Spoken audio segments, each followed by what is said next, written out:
Pot să încep, da? Mă bucur foarte mult să vă văd în fiecare miercuri și astăzi o să fiu eu alături de voi. Pentru cei care nu mă cunosc, mă numesc Tatiana, sunt cosmetician și estetician, lucrez atât cu fața cât și cu corpul. Înainte să începem, vreau să vă dau o întrebare. O întrebare așa. Ce credeți? Sănătatea este o cultură sau un obicei? O să mă uit la mesaje.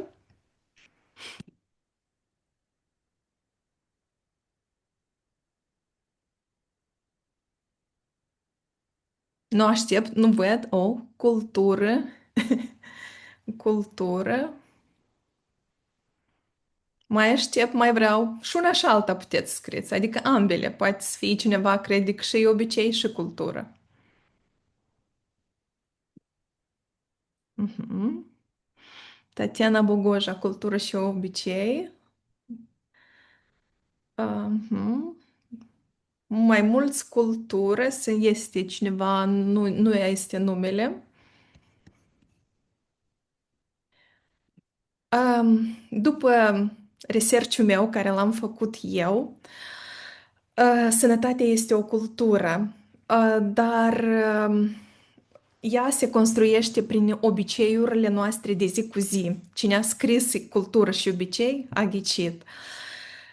De fapt, orice cultură începe cu un obicei. În fiecare miercuri, la ora 8 seara, ne întâlnim aici pentru o oră de sănătate. Așa îmi place să-i spun, pentru că aici ne hrănim, aici învățăm să fim mai sănătoase. Și mă gândeam că de obicei obiceiurile sunt repetate și dacă le repetăm în fiecare zi, devine o cultură. Dar dacă mai mult timp, devine o tradiție. Uitați-vă la indieni. Dacă am vorbit astăzi de indieni, nu fi degeaba. Da, asta e interesant, da. De generații întregi, masajul capului a făcut parte din viața lor de zi cu zi. A început ca un obicei, a devenit parte din cultura lor, iar astăzi este cunoscut ca o tradiție. Pentru că eu, ca cosmetician și care fac masaj, am învățat Indian Head Massage, adică masajul capului, dar anume luat de la populația indiană. Poate ca și întâlnirile noastre de miercuri vor deveni o tradiție frumoasă, o comunitate de oameni care aleg să investească în sănătatea lor și să învețe ceva nou în fiecare săptămână. Și dacă vorbim despre sănătate, cred că unul din cele mai importante obiceiuri este să ne învățăm a observa corpul. Pentru că organismul vorbește cu noi în fiecare zi. Întrebarea este, oare îl ascultăm noi, îl auzim?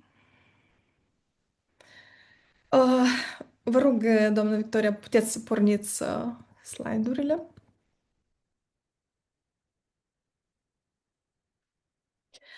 Și uitați-vă aici, mai așteptăm puțin.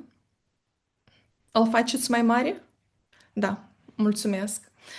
O întrebare pentru fiecare. Și gândiți-vă atunci când o să citesc. Tu te trezești uneori cu fața umflată, simți picioarele grele, observi retenții de apă, te confrunți cu celulita, te simți obosită fără un motiv clar, ai senzația că organismul tău nu mai are aceeași ușurință ca înainte. Cine, măcar una din aceste întrebări, găsește la el, poate spună plusuri, să vedem câte persoane se confruntă cu aceasta.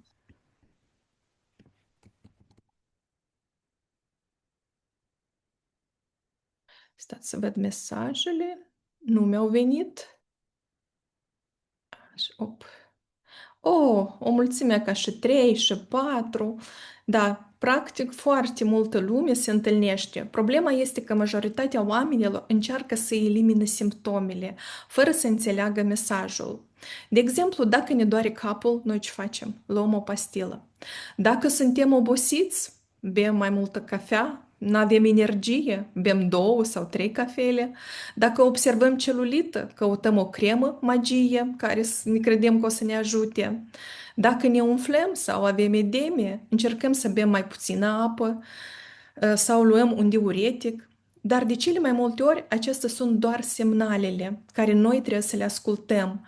Corpul nu lucrează împotriva noastră, el lucrează și comunică cu noi, doar că noi trebuie să-l ascultăm. Corpul nostru funcționează cel mai bine atunci când există un flux, și anume fluxul de sânge, al sângelui, flux al limfii, flux al energiei și al vitalității. Atunci când acest flux încetinește, corpul începe să ne transmită semnale.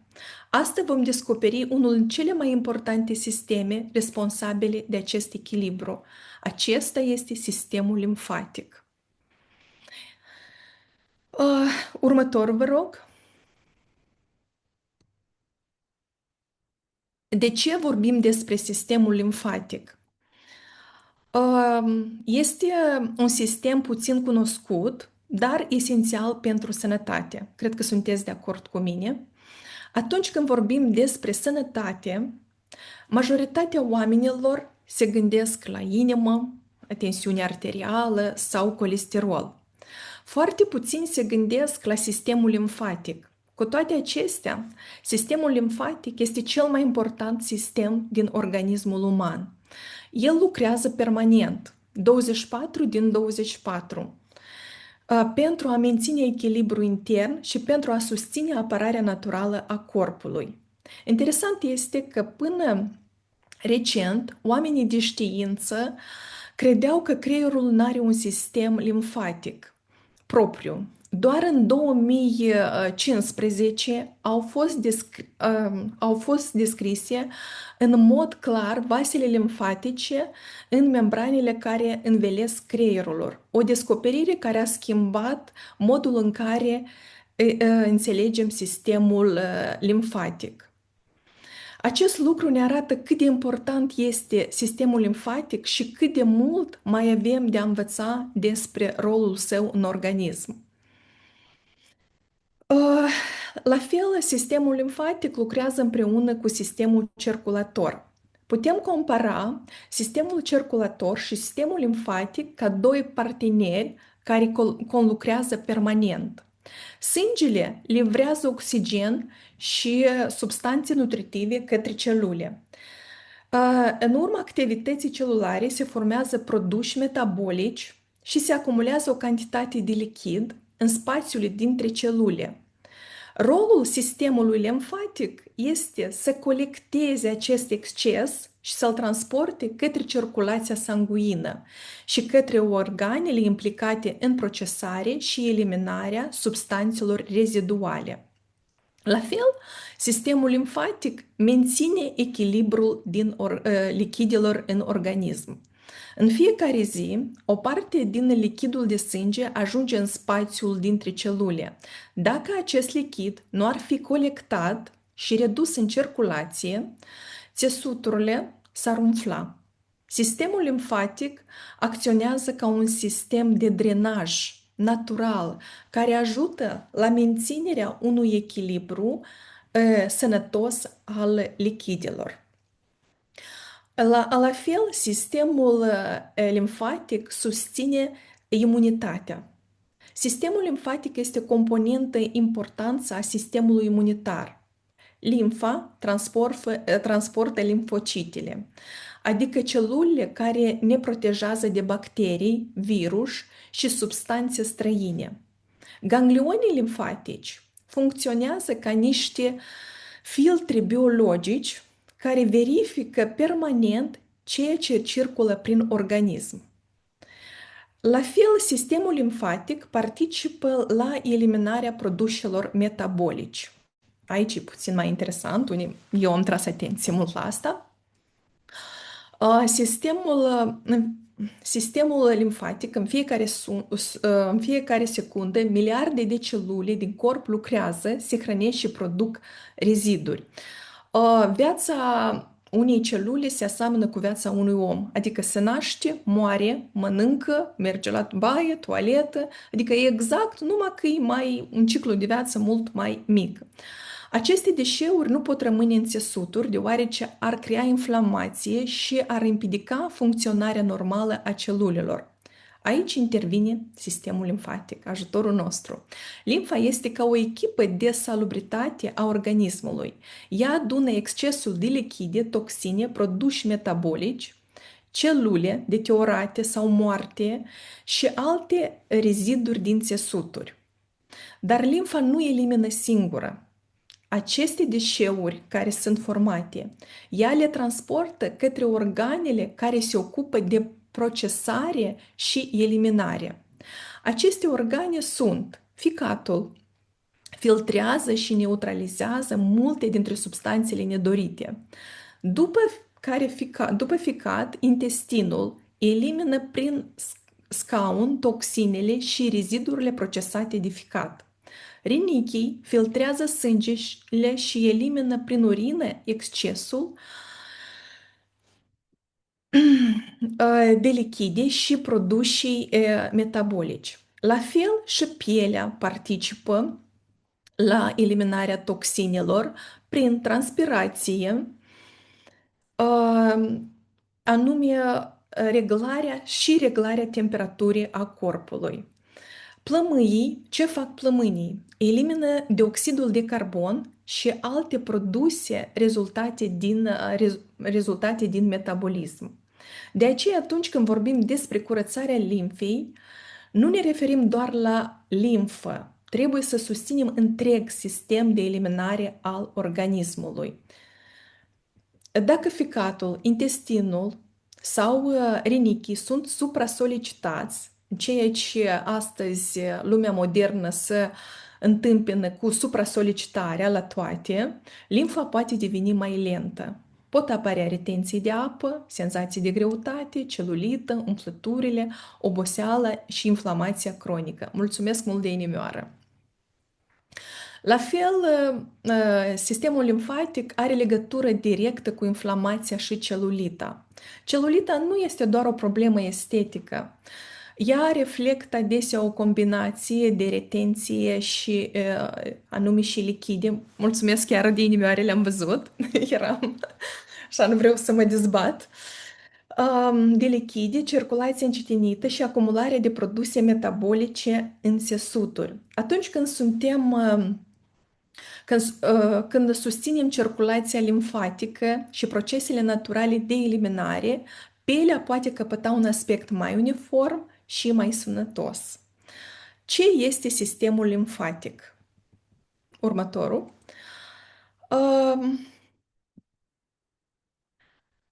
Ce este sistemul limfatic?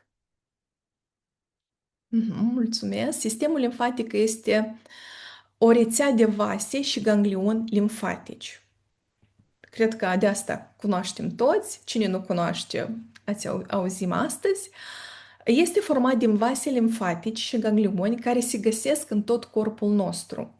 La fiecare slide ați văzut că este desenat un corp omenesc unde sunt anume vasele limfatice. Cât de multe avem pe tot corpul nostru. Cele mai importante grupuri de ganglioni sunt localizate la nivelul gâtului, și anume ca partea asta, chiar și aici la ureche, sub mandibulă, aici, în axile, în partea abdominală și zona inghinală. Ganglionii funcționează ca niște filtre biologici, eu am mai repetat, dar o să repet de multe ori. Ei verifică permanent ceea ce circulă prin limfă și ajută organismul să identifice și să elimine diferiți agenți nocivi. Fiecare persoană se naște cu particularități anatomice diferite ale sistemului limfatic. Unele persoane au o rețea limfatică mai bogată și mai eficientă. Altele au vase limfatice mai fine sau au o capacitate mai redusă de drenaj. Această diferență pot fi moștenite genetic.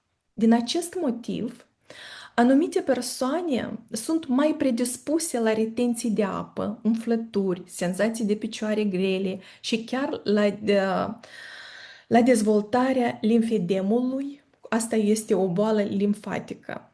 Nu înseamnă că sunt bolnave, ci sistemul lor limfatic poate avea nevoie de mai mult sprijin. Adică trebuie să avem mai multă atenție și iarăși să ne ascultăm corpul la semnalele care ne oferă.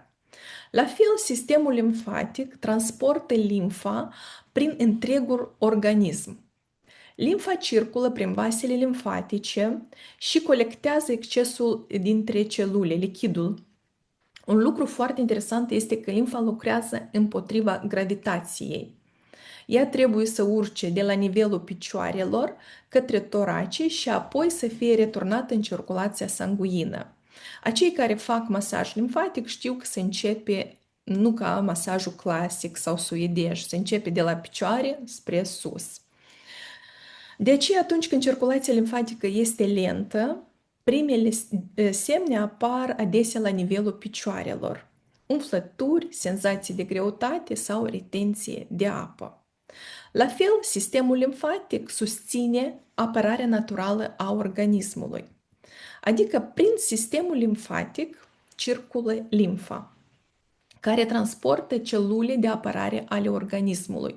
Când bacteriile sau virusii ajung în limfă, ele sunt capturate de ganglioni limfatici. Acolo celulele imunitare le recunosc și le neutralizează, adică limfocitele. De ce spunem că ganglionii limfatici sunt filtrele organismului, iar limfocitele sunt soldații care ne apără?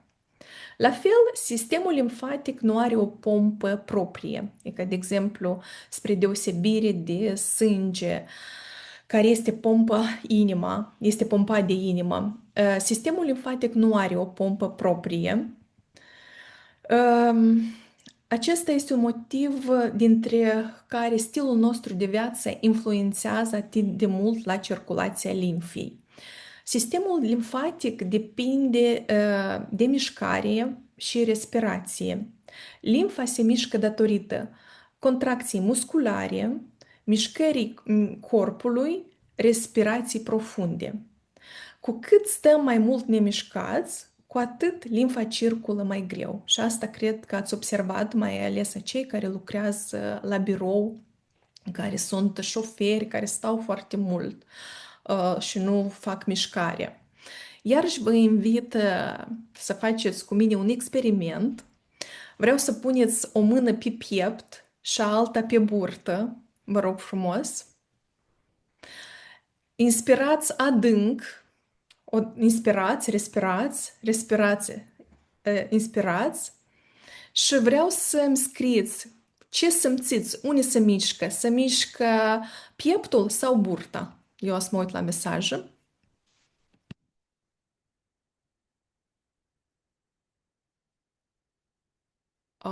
Nu știu. Pieptul, burta, pieptul, burta, așa, se împarte în care burta, care pieptul. Vreau să vă spun că respirația ideală este cea diafragmatică, în care abdomenul se ridică ușor la inspirație. Adică, corect, trebuie să respirăm cu burta, nu cu pieptul. Adică, este interesant, pentru că și pentru mine tot a fost asta când am aflat că și nu știam că noi respirăm superficial. Trebuie să facem o inspirație adâncă și atunci înțelegem cum lucrează corpul nostru. Diafragma este unul dintre cei mai importanți stimulenți natural al circulației limfatice. De fiecare dată când respirăm profund, facem practic un mic masaj intern pentru sistemul limfatic. Cu cât respirăm mai corect și ne mișcăm mai mult, cu atât limfa circulă mai bine. De aceea putem merge la sală, putem face sport, dar dacă respirăm superficial și trăim permanent în stres, circulația limfatică nu va funcționa la capacitatea maximă. Mai ales am găsit, nu știu, o teorie, nu știu cât e de corectă. La noi limfa e superficială, adică avem două limfi, una deasupra și una mai adâncă. Și aceia care deasupra ale vasele, capilarele sunt foarte slabe. Și datorită doar respirației și valvelor de la vasă, ea adică se pompează. Uitați-vă cât e de important corect să respirăm. Mișcarea pune limfa în mișcare, dar respirația profundă îi dă ritm. De aceea, pentru un sistem limfatic sănătos, avem nevoie atât de activitate fizică, cât și de o respirație corectă. Ce blochează circulația limfatică? Următorul, despre asta vom vorbi. Cât idee importantă, anume lipsa mișcării. Am aflat că sistemul limfatic este rețeaua de drenaj a organismului, spre deosebire de sânge, nu are pompă. El depinde de mișcare, respirație și de stilul nostru de viață. Atunci apare întrebarea, dacă limfa depinde atât de mult de noi, ce se întâmplă atunci când nu îi oferim condiții necesare pentru a circula eficient? Și vedem lipsa mișcării, și anume care? Sedentarismul. Limfei îi place mișcarea. Dacă stăm toată ziua pe scaun, în mașină sau pe canapea, limfa începe să se miște mai greu. De aceea ne confruntăm cu seara am picioarele grele sau mi se umflă gleznele. Corpul ne transmite că are nevoie de mai multă mișcare. Deshidratare și lipsa mineralelor. Limfa este ca un râu. Dacă nu are suficientă apă, curge mai greu. Dar nu este important doar câtă apă bem, contează și ce fel de apă bem. Mineralele sunt cele care ajută să intre în celule. De ce uneori cineva bea multă apă și totuși spune am gură uscată, mă simt obosit sau am piele uscată. Corpul are nevoie de apă, dar și de minerale. Stresul cronic. Când suntem stresați, corpul este permanent în alertă. Este ca și cum motorul unei mașini ar merge mereu turat, greu. La început face față, dar mai târziu, luni, ani întregi, începe să obosească. Și la fel apare retenția de apă, oboseala, senzația că organismul nu mai funcționează. Inflamația cronică, la fel, blochează circulația limfatică. Inflamația este ca un foc mic care arde permanent în organism. Poate să nu doară, poate nici să nu o simțim, dar corpul consumă energie ca să o țină sub control. Iar sistemul limfatic trebuie să muncească mult mai mult pentru restabilirea organismului. La fel, zahărul și produsele procesate blochează sistemul limfatic. Cu cât mâncăm mai multe produse procesate și mai puțină mâncare adevărată, cu atât organismul lucrează mai greu. Excesul de zahăr favorizează inflamația și retenția de apă. De aceea, multe persoane observă că după câteva zile de mâncat dulciuri sau mâncare procesată, observă că are edeme. La fel blochează circulația limfatică excesul de sare. Sarea ține apa în țesuturi. Ați observat că după o pizza sau după mizeluri vă treziți nu așa cum ați dori. Asta este sarea ne-a blocat retenția de apă. La fel, somnul insuficient tot este acel care ne blochează circulația limfatică. Noaptea corpul se repară și dacă noi dormim 4-5 ore, ne culcăm foarte târziu, organismul nu mai are timp să se refacă. Somnul este unul dintre cele mai bune remedii gratuite, să spunem, pentru sănătate, adică trebuie să dormim mai mult. La fel, excesul ponderal, kilogramele în plus. Atunci când avem mai multe kilograme în plus, circulația este îngreunată. Corpul trebuie să depună mult mai mult efort pentru a transporta aceste lichide și pentru a menține echilibrul. La fel, factorii nocivi, cum ar fi fumatul, alcooluri, multe altele, adică încălțăminte incomode, hainele strânse. În loc să se folosească energie pentru regenerare, corpul trebuie să ocupe de neutralizarea acestor substanțe, de aceste neregularități care le avem și care le facem noi singuri corpului nostru. Vestea bună este că majoritatea acestor lucruri depind doar de noi. Noi alegem să mâncăm sau să nu mâncăm, noi alegem să bem, să fumăm sau să nu fumăm, să ne îmbrăcăm sau să nu ne îmbrăcăm. Sunt de obicei multe persoane, nu știu care cauză, aleg încălțămintea mai mică decât care este, tot nu înțeleg că stopează circulația atât sanguină cât și limfatică. Dar nu putem fi perfecți. Asta este normal.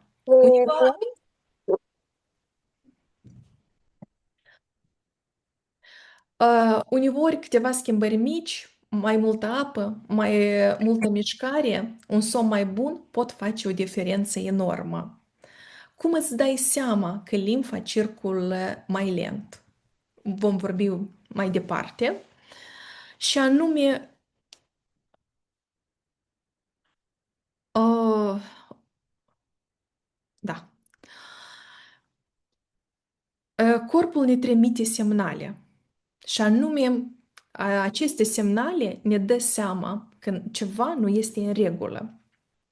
Anume, fața este umflată dimineața, edemiu, mâinile sau picioarele tot, retenții de apă, picioarele grele, celulită accentuată, oboseală fără motiv clar, răceli frecvente, recuperare mai lentă după boală, senzație că organismul este încetinit. Aceste simptome ne dă că ceva nu este bine. Limfa circulă mai lent. Desigur, aceste manifestări pot avea mai multe cauze, însă ele ne arată adesea că organismul nu are nevoie de mai mult sprijin, iar circulația limfatică nu este la nivel optim.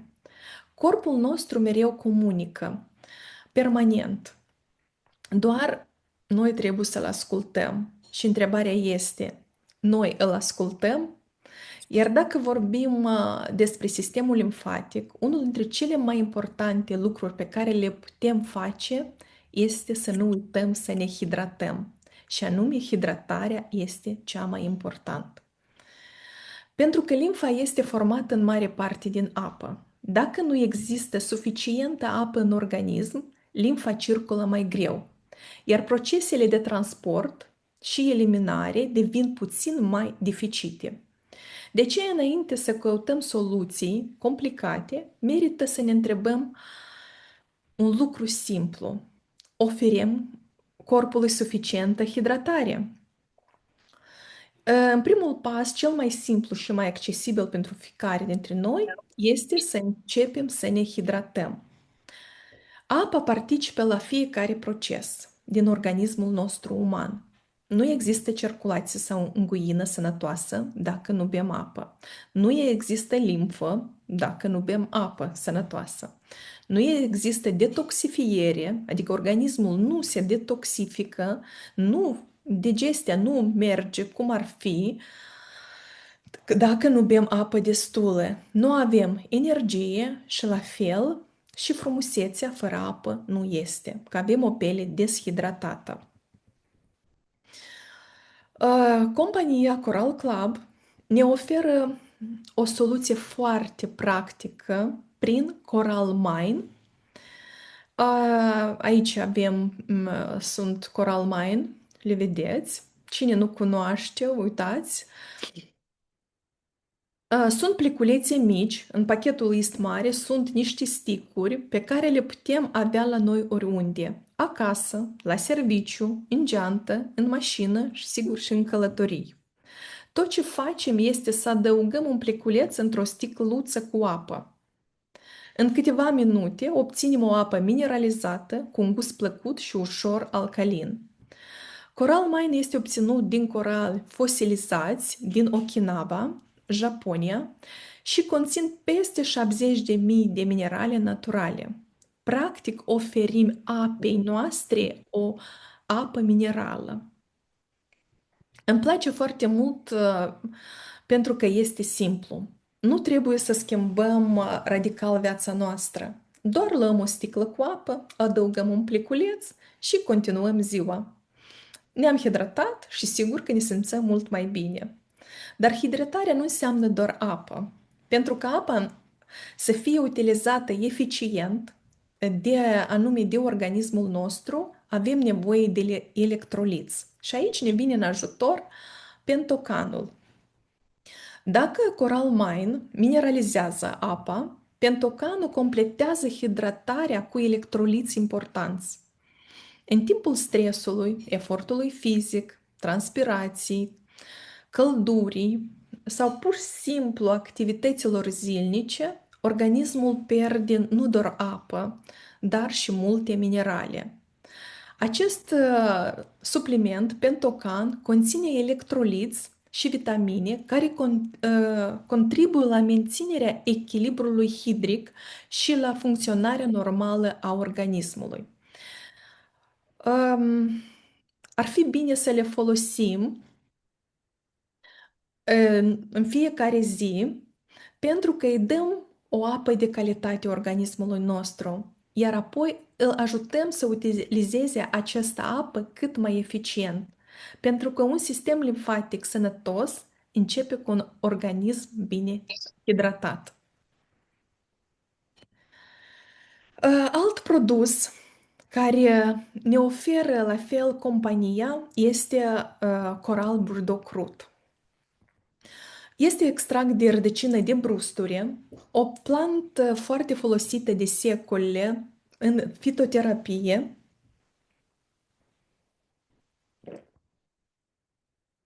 Este apreciat pentru capacitatea sa de a susține procesele naturale de eliminare ale organismului. Brusturile este utilizat în mod tradițional pentru susținerea funcției ficatului, rinichilor și sistemului limfatic.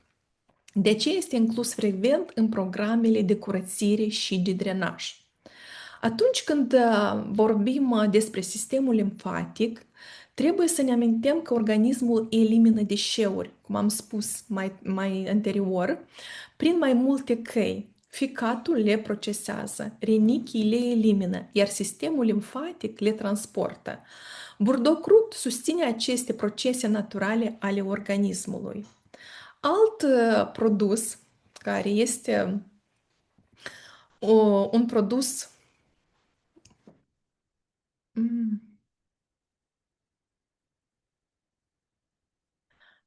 un produs care ne oferă compania o formulă creată special pentru susținerea sistemului limfatic.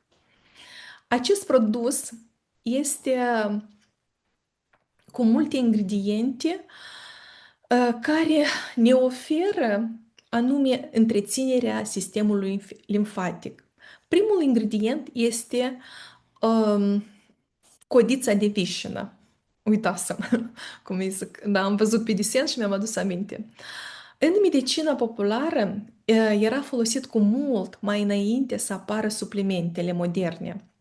Bunicile noastre nu aruncau niciodată codițele de vișină. Din ele se făcea ceai, apreciat pentru capacitatea de a susține eliminarea excesului de lichide și starea de ușurință a organismului.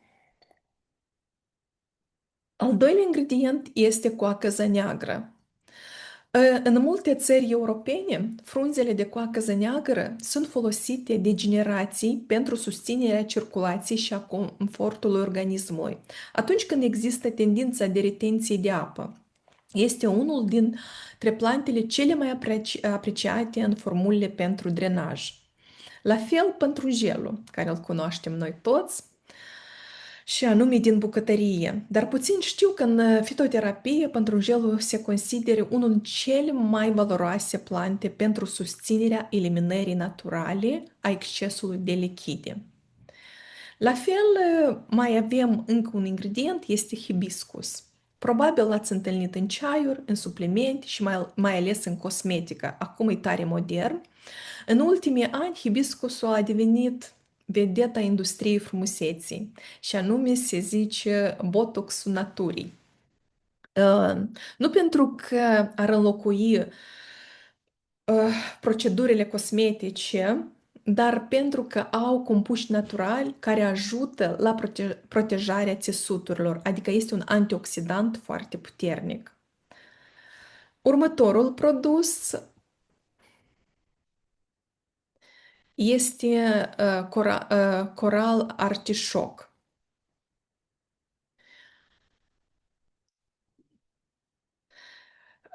În română, el este anghinare. Este unul din cele mai apreciate plante din istorie. Cu sute de ani în urmă, era considerat o adevărat delicates. Cu vreo 10 ani în urmă, eu tot am crezut că e delicates. Și era servită la mesele nobilor și aristocraților din Europa. Gustul său rafinat și aspectul său deosebit au făcut un simbol al eleganței și bunăstării.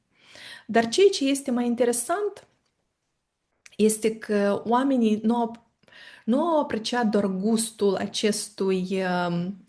acestei legume. Au văzut mai mult decât gustul bun. De generații întregi, anghinarea a fost folosită ca plantă care susține procesele naturale de curățire și echilibru al organismului. Astăzi știința confirmă că strămoșii, adică ce strămoșii au observat deja de foarte mult timp, ei confirmă că anghinarea conține compuși valoroși care susțin funcționarea normală a organismului și procesele sale naturale de eliminare. Pentru că sistemul limfatic face parte din mecanismul prin care organismul colectează și transportă produși reziduali, pentru acest proces să funcționeze armonios, organismul are nevoie de sprijin pe tot parcursul călii de eliminare. Și uitați-vă că înghinarea, artișocul, este folosit în acest produs și ne susține drenajul, echilibrul și starea generală de bine. Următorul produs, o să vorbim despre Fan Detox. Acesta nu a apărut întâmplător în protocolul de întreținere și curățire a sistemului limfatic. Atunci când susținem circulația limfei, organismul începe să transporte și să gestioneze mai activ diferite substanțe și produși reziduali din țesuturi. Din acest motiv, în protocol este inclus și Fan Detox, o formulă care conține exact vegetale, antioxidanți și nutrițienți utilizați pentru susținerea proceselor naturale.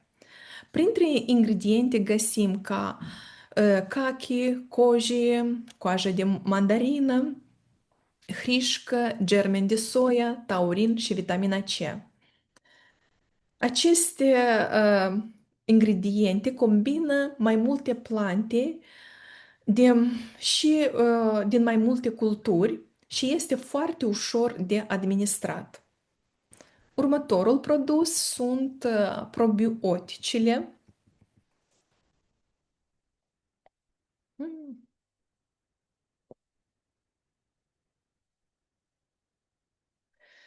Așa. Aici avem două tipuri. Pentru că compania ne oferă două tipuri de probiotice. Este Superflora și Quattrobiotic. Ambele conțin probiotice și prebiotice, adică bacterii benefice și hrană necesară pentru dezvoltarea lor. Superflora este o formulă foarte bună pentru susținerea zilnică a florii intestinale, conține peste 12 miliarde de culturi bii și utilizează o tehnologie specială de protecție care ajută bacteriile să ajungă în intestin. Quattrobiotic este o formulă mai avansată și mai complexă. Conține mai multe tulpini de bacterii benefice, inclusiv un amestec special patentat împreună cu inulină, un probiotic natural extract de rădăcină de cicoare. Aceste două produse ne ajută la susținerea limfii și susțin echilibrul florei intestinale și la fel să avem un echilibru în organism. Următorul produs este magneziu. Interesant, adică uite-te, și magneziu este în protocolul de susținere a sistemului limfatic. Dacă ar fi să aleg un mineral al secolului 21, sigur că aș alege magneziu. De ce? Pentru că trăim într-o perioadă cu foarte mult stres. Suntem grăbiți, obosiți, dormim mai puțin, suntem permanent conectați și alertați. Iar stresul afectează întregul organism.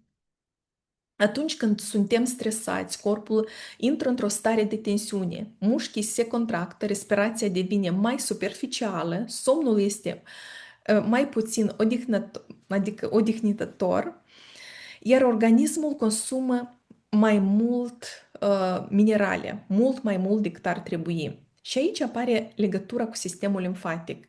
Limfa iubește mișcare, respirație profundă și relaxare. Atunci când corpul este tensionat permanent, totul funcționează mai greu. Magneziul contribuie la funcționarea normală a sistemului nervos, la relaxare musculară și la reducerea oboselii. Forma de magneziu din Coral Club conține bisglicinat și magneziu de taurină. Sunt produse sunt ingrediente, care se asimilează foarte bine. Când organismul este mai relaxat, respirăm mai bine, dormim mai bine, ne mișcăm mai bine și susținem indirect circulația limfatică. La fel, în acest protocol avem un alt produs care nu-l găsim în Coral Club, se numește Enteros Gel. Acesta îl putem cumpăra din farmacii.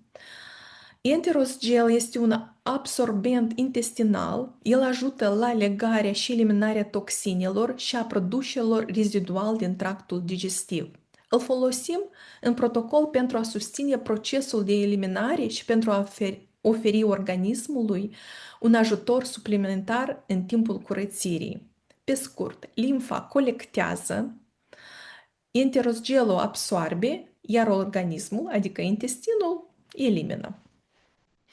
Mai jos o să vedeți primul program pentru curățarea limfei de 21 de zile. Acest program este un program clasic care nu este prezentat astăzi, dar deoarece în funcție de necesitățile și particularitățile fiecărei persoane, trebuie la curățarea limfii să alegem după fiecare necesitate. Astăzi a fost prezentat un protocol de 14 zile, care este protocolul, acușor, da, e acesta. Puteți să vă faceți screenshot la acesta și dacă n-ați făcut la acel clasic, o să mai dăm înapoi. Protocolul este susținut și format și elaborat, să spunem mai bine, de doamna doctor Olga Butakova. Este medic terapeut de profesie, absolventă a Institutului Medical din Leningrad în 1982, cu mulți ani de activitate în medicină preventivă și educație pentru sănătate. De-a lungul carierei sale a susținut mii sau zeci de mii de seminarii cursuri dedicate menținerii sănătății prin metode naturale și prevenție. Aceste protocoale au ajutat la foarte multe persoane să aibă o viață mai frumoasă, să zicem, mai liniștită, mai fără simptome. Astăzi este prezentarea mea despre sistemul limfatic. Dacă sunt întrebări, aștept să mă întrebați. Ceva poate nu m-am exprimat sau nu am adus la informația care, nu știu, care credeți că voi. Sau poate cineva completează, tot ar fi bine. Ian, mersi mult. Ce să completăm după așa o temă atât de bine clară și cu slide-uri bine definită, bine adusă nouă, cu exemple din viață, așa că minunat a fost un webinar extraordinar tot ce este legat de sistemul limfatic, ca să înțelegem și acele simptome, să ne ascultăm organismul nostru, ce semne ne dă nouă, pentru că eu sunt sigură că mai ales vara, da, iată cu piciorul drept deja suntem la ecuatorul, da, lunii iunie și deja foarte multă lume simte, da, dimineața cu fața umflată, da? Cineva deja e de spre seară, picioare grele, mai una alta. De celulită nu mai vorbim, eu cred că multă lume, mai ales domnițele, de mult încă din primăvară se gândesc când va veni perioada estivală, ea deja a venit. Ce să facem, cum să facem, da? La ce aparate să ne ducem. Tatiana, tu astăzi pur și simplu, știi cum zice, ne-a dus nouă și acele momente, da, care noi le simțim și trebuie să ne ascultăm organismul nostru, dar și soluții la ce trebuie să atragem atenție. Evident, acele două Doamne, că deja la sfârșit de zi știți cum zice, că mi se oprește vocabularul. Metode. Da, metode de curățare a limfei, eu o să vă pun în grup, da, o să vă le fac ca să le aveți, chiar dacă n-ați reușit să faceți screenshot. Și Tatiana, este aici o întrebare, chiar mai înainte, a fost la început. Nu puteai să vezi pentru că erai concentrată și așa, ganglion limfatic abdominal la copilul de 8 ani. Cum acționăm? Ce facem când avem astfel de problemă? Mulțumesc! Pui tu, răspund eu? Puteți să răspundeți și eu o leacă să mă gândesc și apoi mai răspund. Ok. Bine. Ca să știți, copiii, dacă noi maturii în compania Coral Club avem acest sistem minunat din 5 etape, da, conceptul de sănătate, cumva noi știți cum îl comasăm și îl facem în 90 de zile și aici avem și detoxifierea cu deparazitarea, avem curățarea colonului, avem curățarea limfatică neapărat, pentru că multă lume cumva nu înțelege, dar este atât de important să curățăm limfa ca după aia să dăm nutriția și să ridicăm imunitatea. Copiilor nu le facem colovadă dar copiii care au probleme, chiar și acele alergii, da, care ne arată nouă corpul nostru că nu se isprăvește, da, adică anume probleme cutanate, la fel astmatice, da, tuse, aici venim cu o detoxifiere și o deparazitare la copii și plus la aceasta neapărat curățarea limfei. Aici este o abordare individuală, deja nu putem să mergem după schemele care au fost astăzi arătate, da? Depinde ce vârstă are copilul, cu câte kilograme. Aici totul este individual, așa că vă adresați mentorului vostru sau cine v-a invitat și credeți-mă că veți fi ghidați ca să faceți ca să dispară această problemă, pentru că și ganglionii limfatici, că de multe ori noi acum vorbim ce face limfa, chiar și același, de ce recomand să nu ne dăm des, poate la o ocazie, ocasional, când ieșiți pe scenă, când aveți plecați la nuntă, cu acele sticuri sub braț, da? Pentru că noi și acest ganglionii limfatici, da? Totul ne vine, toate aceste toxine care noi, știți cum zice, că blocajele acestea care le facem, vin spre piept. Foarte multe persoane, doar chiar și domnițele, doamnele, da, au chisturi, au diferite, iarăși întrebări și asta la fel vine problema intoxicarea organismului și limfa, da? totul este individual, totul este foarte, foarte individual. Așa că de astăzi Tatiana chiar ne-a vorbit că depinde de persoană, depinde care sunt întrebările și necesitățile care vrea să le rezolve, hai să zicem așa. De aia, momentul acesta, sunt sigură că noi de luni începem maratonul cu deparazitarea pentru copilași și iată acolo, la sigur vom aborda și o zi despre sistemul limfatic, curățarea limfei la copii. Eu vreau să mai adaug ceva, adică eu astăzi am repetat, nu odată, cred că de multe ori că asta a fost ideea mea. Limfa este drenarea, dar adică organele de eliminare și procesare, asta sunt rinichii, plămâii, intestinul, splina, nu știu dacă corect am zis, astea sunt organele care, dacă ele nu sunt în regulă, atunci nici limfa nu este în regulă. Și cum am spus eu, începeți de la apă. Hidratarea, pentru că dacă nu ne hidratăm corect, limfa nu curge. Adică ea tot se îngroașă. Un râu, dacă are stați că m-am blocat o leacă, un circuit bun, el arată și frumos. Fix așa și limfa. Dacă nu are apă, nu are ciclul ăsta care scurgă să circule, ea se blochează. Și aici putea să fie o inflamație în organism, unde dacă să spunem că ganglionul limfatic este un filtru și acolo au fost mai mulți bacterii, virus și s-au blocat. Asta poate să dea când suntem răciți, când inflamații în corp, când avem ceva. Și cum a spus doamna Victoria, deparazitarea. Asta este acolo, pur și simplu, toate ingredientele din deparazitare fac minuni.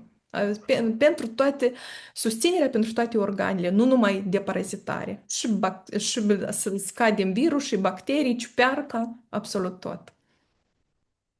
Iată, doar o remarcă, fiindcă Tatiana a comparat limfa cu un râu, eu am și eu o asociere metaforică vorbind, da? Un râu în natură, de regulă, dacă este un afluent, se scurge într-un râu și râul mai mare se scurge într-o mare, așa? Dar acest râu din organismul nostru este de fapt un circuit intern și dacă noi nu îl curățim la timp, el se transformă într-o mlaștină. Ceea ce a spus Tatiana se îngroașă. Eu o numesc așa pe înțelesul tuturor și la oricare persoană o transformăm într-o mlaștină. Dar mlaștina începe să miroase urât. Iată, toate erupțiile, alergiile și restul, tot ce ne dă toate reacțiile se numește mirosul urât al mlaștinii. Iată, eu fac așa comparație metaforică care este explicită. Mersi, Tatiana, de toată informația, foarte clar, explicit. No comment. Mulțumesc, mulțumesc mult. Cred că aș adăuga aici, apropo, avem foarte multe rezultate. După ce chiar și bărbații au curățat limfa, transpirația nu mai miroase. Ca să înțelegeți, iată când este procesul, iată când persoana miroase, da, acid și așa mai departe. Nu contează, noi toți transpirăm, toți, dar nu miroase. Da? Dar când miroase, Doamne, să știți că acolo limfa nu este blocată, iată cum Ludmila a spus, mlaștină totală. Și iată aici trebuie nu însă dar conceptul de sănătate în 5 pași de la Coral Club ne aduce această, ca organismul nostru, funcționalitatea tuturor organelor, să mergem cu o detoxifiere, cu o deparazitare, da? Cu o curățare a colonului, pentru că aceasta este foarte important, și limfa. Iată aici, dacă vom avea aceste pași, când dăm și nutriție, să știți că organismul se va regenera și ne va da, știți cum, și viață, și vitalitate, și energie, și bună dispoziție, și totul, absolut totul. Iată atunci o să simțim că trăim cu intensitate și la maximum. Tatiana, mulțumim frumos. Eu, doamna Valentina, mi se pare că am văzut că ați avut mâna ridicată. Puteți să deschideți microfonul.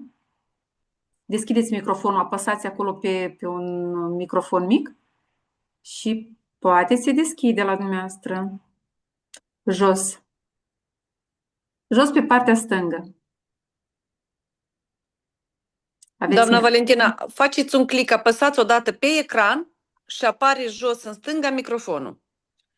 Apăsați pe tot ecranul un pic. Așa, faceți atingerea ecranului și după ce faceți atingerea ecranului, jos apare microfonul. Jos pe partea stângă.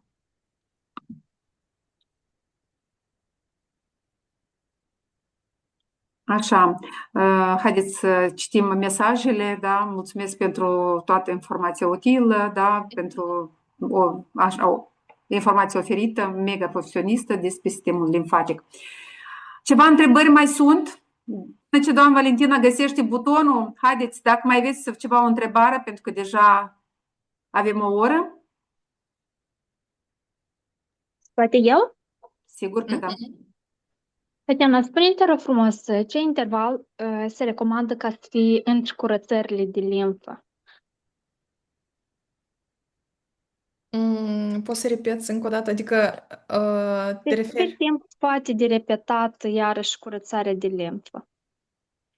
Independență. Aici, iarăși, trebuie să lucrăm cu persoana individual. Dacă, să spunem, un om sănătos care doar vrea să întrețină, atunci facem tot sistemul și la urmă, adică 2 ori pe an, așa. Minim 2 ori pe an. Mulțumesc! Eu aș adăuga aici, apropo, sistemul limfatic, eu știu că, pentru că am mai fost la multe instruiri și în special cu limfa, foarte bine atunci când sistemul limfatic nu așteptați, puteți să, da, neapărat, cum spunea, că când sunteți foarte bine, ok, faceți conceptul de sănătate, de 2 ori pe an, este binevenit. Și este binevenit nu 2 săptămâni, dar 3. Iarăși depinde de sistemul și de programul care o să-l alegeți, de exemplu, da? Asta este una. Atunci când doriți, iarăși în conceptul de sănătate, aici este foarte individual. Puteți să faceți 2 săptămâni de limfă după ce faceți deparazitare, ca să intrați să faceți colovada și după colovada să mai faceți încă o dată 2 săptămâni și este foarte ok. Și așa este ok. Sau să faceți colovada și după aia 3 săptămâni limfa. Atunci când aveți vreo viroză acută și când foarte greu ați ieșit din ea, vreo 1 săptămână, 2, ați răcit, este foarte bine de făcut limfa. De câte ori veți avea aceste viroze, da, și veți simți rău, este binevenit de curățat limfa. Eu personal, dacă am ajuns la sistemul limfatic, când prima dată mi-am făcut conceptul de sănătate, 3 săptămâni mi-am curățat limfa. Ce pot să vă spun? Limfa vă arată, vreau să spun, este un moment. Cuiva poate să nu-i arate nimic și să decurgă foarte ok. La mine nu a decurs ok. Prima mea limfă din viață, care am făcut-o, m-a scuturat, dar m-a scuturat ginecologic. Eu n-aveam nimica, așa îmi părea mie, dar m-a scuturat de m-a rupt 3 săptămâni. 3 săptămâni. Cum închideam, cum nu mai foloseam, nu făceam limfa, parcă totul era ok și a doua zi nu aveam nimica. Eu am avut cu interval de o lună. O lună mergeam mai departe iarăși pe detox și după aia iarăși intram în limfă. 3 limfe la rând până ce nu m-au oprit turbulențele mele, da, și după aia e minunat. Rezultatul, că m-am simțit extraordinar și foarte bine, dar vreau să spun că timp de jumătate de an eu am făcut aceste limfe, da? Adică aceste 3 limfe, timp de 6 luni. La mine mărimea mea de la 39 a devenit 38 jumate, toți pantofii mi erau mari, ceea ce vreau să spun că știți cum zice, ca rezultat, da? M-am făcut atât de mică din XS, toate hainele erau destul de mari, adică ca să înțelegeți, chiar și dacă faci repetativ limfa, nu este nimic strașnic atunci când simțiți că este ok. Pentru mine a fost foarte ok, eu am văzut niște rezultate extraordinare. Așa că limfa se poate de făcut, dar cu independență iarăși individual, la care aici trebuie de atras atenția. Așa. Cu drag. Așa, încă ceva întrebări? Doamna Valentina n-a mai reușit să deschidă, dar doamna Valentina o să scrieți în privat și noi neapărat o să vă răspundem la toate întrebările. Ok. Încă ceva? Mai sunt întrebări? Dacă nu sunt întrebări și dacă apar pe viitor, adresați-vă mentorului sau persoanelor care v-au invitat. Crediți-mă că o să vă răspundă cu mare drag și mai ales că o să primiți o informație personalizată. Pentru că aici s-a vorbit la general, da? Dar noi toți suntem diferiți, ca 5 degete la mână, da? Și totul se face personalizat. Tatiana, eu îți mulțumesc foarte mult pentru că astăzi ai vorbit cu așa o voce calmă, parcă ne-ai dus pe valurile mării, așa lin, plutind, cu atâta informație, cu aceste slide-uri foarte faine, bine aduse și gândurile, da? Îți mulțumesc foarte mult, ca de obicei, o abordare, o atârnare foarte profesionistă, bravo, și sunt sigură că înregistrarea ca de astăzi care vom avea, da, mai un pic, eu o să mă organizez ca să o primiți fiecare.